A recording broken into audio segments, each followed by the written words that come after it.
tapi tidak dibolehin. Jangan dipinjamin. Mau pinjam buku tapi tidak dipinjamin sama Aldi. Kenapa Aldi?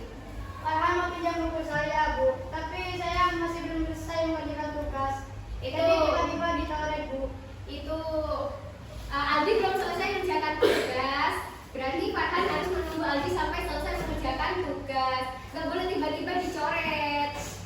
Jadi sekarang Bu Guru mau kasih bimbingan ke kelas ini cara mengelola emosi. Sebelum itu ada beberapa ekspresi yang perlu diketahui. Ada 4 ekspresi. Ekspresi marah, senang, takut, dan sedih. Kalian pernah marah nggak? Pernah. Marah itu kayak tadi Farhan ke Aldi. Berantem itu berarti perasaannya lagi marah. Kalau senang, contoh perasaannya lagi senang itu kalian ngapain? Dapat hadiah, terus dikasih uang, punya uang, itu kalian senang. Kalau sedih, menangis. Kenapa kira-kira kalau menangis itu gara-gara apa? Dimarahin ibu, terus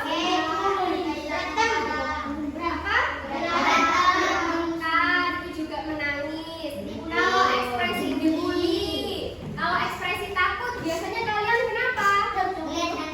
Melihat hantu. Kalau kalian dapat nilai jelek terus mau pulang ke rumah, takut apa enggak? Takut dimarahin. Tadi Farhan ke Aldi itu berarti ekspresinya Farhan apa? Marah. Kalau ini ekspresi apa? Senang. Kalau senang itu biasanya gimana? Tertawa, gembira, itu senang. Kalau kalian sedih, biasanya gimana? Nangis, itu sedih. Kalau marah, berantem, emosi. Kalau takut, takut.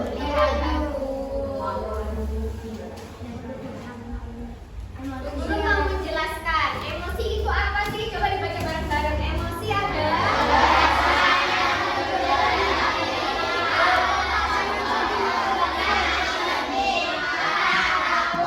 senang, sedih, marah, takut, itu namanya emosi. Kalau kalian takut, berarti perasaan kalian lagi emosi, tapi emosinya itu menyedihkan. Terus coba baca cara mengekspresikan emosi. Cara mengekspresikan emosi itu nggak harus dengan berantem. Kita bisa berbicara dengan baik-baik. Seharusnya tadi Farhan dan Aldi, Farhan tanya, Kak Farhan mau pinjam bukunya Aldi, tapi sama Aldi nggak boleh. Tapi Aldi punya alasan kenapa nggak boleh. Ternyata karena belum selesai mengerjakan tugas. Harus berbicara dulu dengan baik biar nggak berantem. Terus menulis di buku harian. Siapa yang pernah menulis di buku harian? Pernah nggak menulis di buku harian?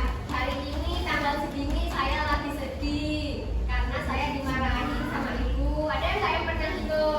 Ada nggak yang pernah curhat sama bukunya sendiri? Ada.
baik. Kalau senang berarti